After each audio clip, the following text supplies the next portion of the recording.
Mesdames et messieurs, je tiens tout d'abord à vous remercier pour vos présentations de ce matin et pour votre engagement au service d'une cause qui m'est chère et qui manque, vous l'avez dit, de visibilité, celle de l'éducation populaire. Pour avoir participé à de nombreux bureaux d'associations, je sais combien la recherche de subventions peut se révéler chronophage et angoissante et empêche trop souvent de se projeter de façon pérenne.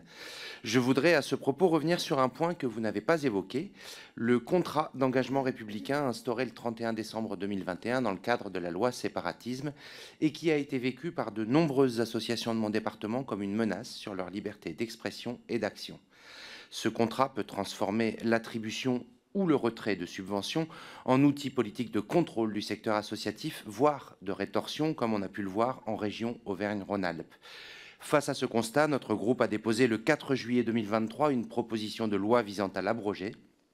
C'est pourquoi j'aimerais avoir votre avis sur ce contrat d'engagement républicain. A-t-il eu, de votre point de vue, un impact négatif sur la liberté d'action et le dynamisme des associations que vous fédérez? Je vous remercie. Merci, monsieur le député.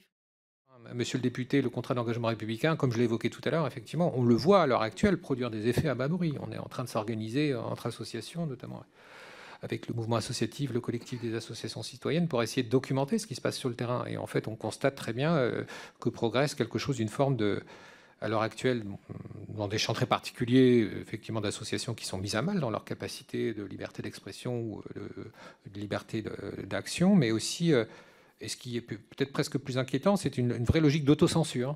Voilà, d'évitement, d'autocensure à bas bruit qui est en train de se déployer et qui est beaucoup plus, elle, difficile à documenter, d'associations qui, d'une certaine manière, ne s'autoriseraient plus à concourir, en tout cas, dans le débat démocratique, à apporter leur contribution au débat démocratique et à se faire parfois le porte-parole, effectivement, d'habitants, de collectifs citoyens qu'on a formés pour ce faire, qui veulent porter une parole qui est parfois, effectivement, un peu critique à l'endroit de l'action publique.